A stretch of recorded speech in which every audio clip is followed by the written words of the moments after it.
Ano mga trabaho ninyo? Construction po. Katambak. Tagatambak. Anong naging problema ho natin? Yung una po, sir, 600 per truck. Okay. Usapan po namin. Dahil sa 600 bawat truck, anong ginagawa niyo ron? Lupa po, sir. Lupa? Opo, na mga hinukay. Tapos dadali namin sa unit para punuin po yun. Mga isang linggo po, gawa po kami ng 16 na truck. Magkano lahat yung kinikita niyo? Bali po, Pakyawan? Pakyawan po. Okay. Bali po, makukuha dapat namin po ay 9,400. Sa apat kayo? Opo, ang binigay po sa amin, 3,000 tapos plus 2,000, bali 5,000. Kasi pag-uusapan daw nila ulit ang presyo. Akala ko nagkasundo na kayo sa 6 na daan. Yun nga po, sir eh. Tapos nag-text po na, ganito po, Juar, ganito po, pwede namang 10,000 na lang per unit. Eh, kami po, wala na po magawa. 12 feet po ang lalim, ang lapad po, 36 feet. Bali po yung 16 na truck po na nilagay namin po, hindi pa na po may unit na yun. Kagulangan pong ginawa sa amin. Eh, wala na po magawa, sige. Kanain na natin yan, kahit 10,000 lang yan. Parang nakapit na kayo sa patalim. Oo, kasi malayo pa po yung uwi namin. Saan kayo nakatira ngayon? Kami po, umuwi po kami sa Caloocan. Ito po siya, hindi po siya umuwi. Dito lang po siya natutulog kasama ang anak niya. Saan? Diyan po, sa terminal ng 5-star. Wala nga po anak niya sa baba. Saan yung construction site? Ulongga po, Bataan. Balik kulang pa po sa 7 unit po. Balik 35 pa lang yung binigay sa amin. 35,000? Tapos, ibig sabihin, may 35 pa kami. Ang binigay sa amin, 2,000 lang. Ang gusto lang po namin talaga, sir. Ang nangyari sa amin. Paliwanag ko kasi sa'yo, boss, uwi po kami ng pag-isa natin. Awa. Binigyan po kami po ng 2,000, 4 po kami. Kasama pamilya ko, 2,000 po kami. Binigyan kami ng 5,000, bawas pa yung utang. Yung ano na yun, tapos sabi ko, sir, ano na may anak ko, sir? Baka may naman kaming budget. Ang sagot po sa akin, wala na po siyang pakialam. Hello? Hello? Boss, magandang hapon po. Si Ben Tulfo sa Manila, sa Bitag. Okay. Ako, sir. Bruce, may mga tao ka ritong lumapit sa akin. Parang mayroon ka atang mga kompromiso at obligasyon na hindi pa nabibigay. Bruce, kawawa naman to. 4 sila. Ano ba magagawa natin dito, Bruce? Pinaliwanag ko na po yung side ko. Sabi naman niya, papuputay niya rito, papabalikin niya rito, mag-usap kami dito sa barangay. Boss, Bruce, ganito na lang. Ang barangay walang kinalaman sa ganitong kasi ang barangay mamamagitan lang.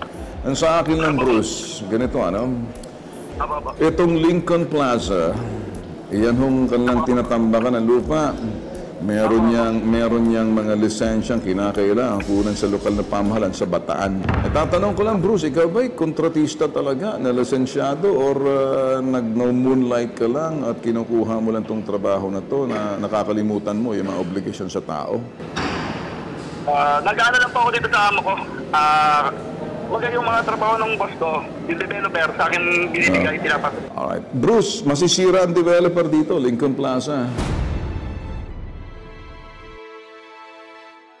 Malam mo, Bruce, kung ito'y malilit na tao, mga mangmang kung tawagin natin, nagpapakandahirap, may mga pamilya. Ika'y angat ka sa buhay. Inunawa ko naman po yung mga yan, boss eh. Kung naunawaan mo, ba't napupunta sa akin dito? Tapos binabarat niyo pa.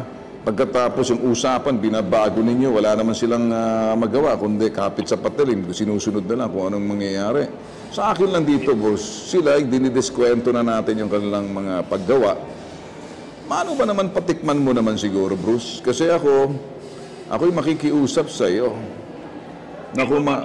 Makikiusap ako, hindi ako marunong makiusap, pero this time makikiusap ako sa iyo. Pag hindi kita makiusap, makakalaban mo ako.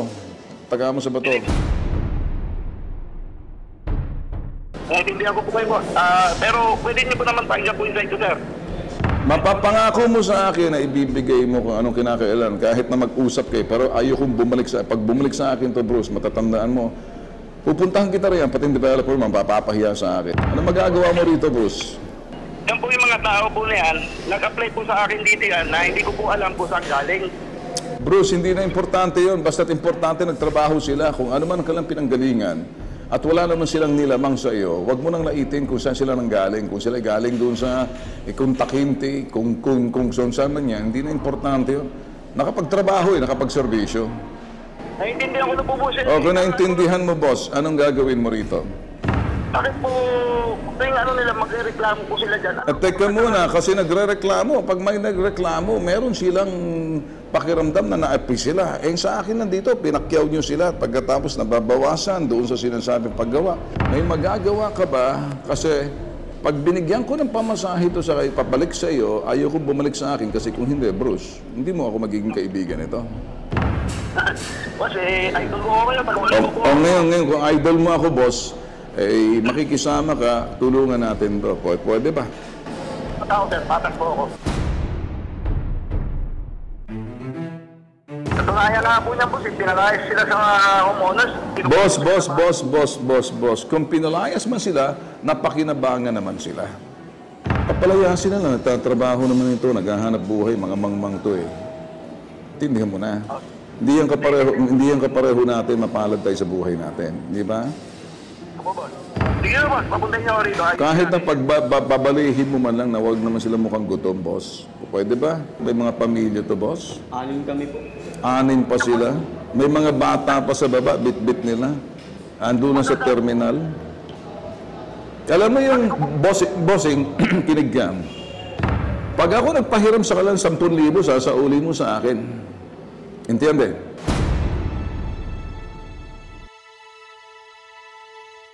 Sabi mo, 9,000 utang mo, hindi ba? 9.5 po, boss. 9,500, o gawin kong 10,000. Babayaran mo ako. Papautang na, papabalihin ko sila. Sige po, boss. Ibigay na natin sa kanila yan. Tapos, No. Ako ang bibigay sa kalang ora mismo at babalik sila ngayon, sisingilin ka. O kailan ka dapat masingil? kahit po po. Bukas na, yan ang gusto ko sa kaibigan kita. Gusto mo pa hanggang Martes pa, okay? Martes sa'yo. Hindi naman ako magmamadali kasi may utang ka sa akin. Hindi naman sila may utang. Ikaw may utang sa akin.